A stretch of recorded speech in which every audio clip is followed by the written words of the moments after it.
At the Ohio School for the Blind in Columbus, no one sees obstacles, especially not this man. My philosophy is, if it can't be done, let's do it anyway. Dan Kelly is band director here, and not long ago he asked the kids if they'd be willing to take the school's concert band in a whole new direction.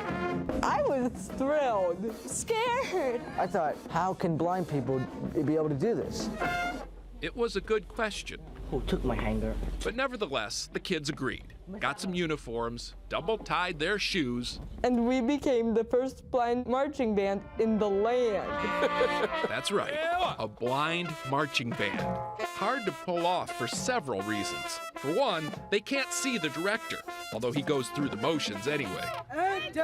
I can't just stand up in a band and not do that, you know? But even more importantly, a marching band involves marching.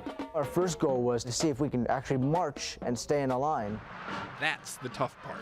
Any marching band worth its Sousa has to walk a fine line between precision and collision.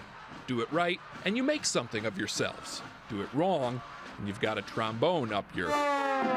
Thank you. Robert, you're still slurring, son. Seeing the potential for a demolition derby, Up.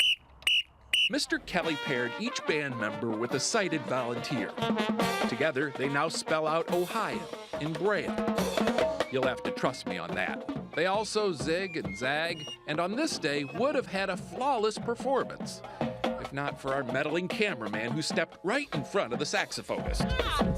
Sorry. Yeah, I caught that. I heard him say sorry about 3 times. I'm going, get out of the way, Fortunately, the goal here isn't to put on a perfect show.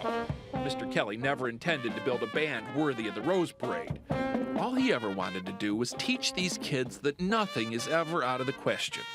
If you think that you have a limitation, chances are you're going to have one. It's a lesson these students learned first time they took the field, and again at assembly a couple weeks ago, when they found out they're going to be in the Rose Parade. Everybody just went crazy, jumped out of their shoes. I nearly jumped out of my shoes. I was jumping up and down, but I still had my shoes on. Hopefully, I'll be able to cover their trip. Hopefully, with a different cameraman. Sorry. Now, that's not going to be this January. That'll be the parade in January 2010, so mark next year's calendar for that. What a great, I used to work at a camp for blind kids, and that is such a great story. I'm so glad you did that. And they had so much fun. They had a great time. They were wonderful.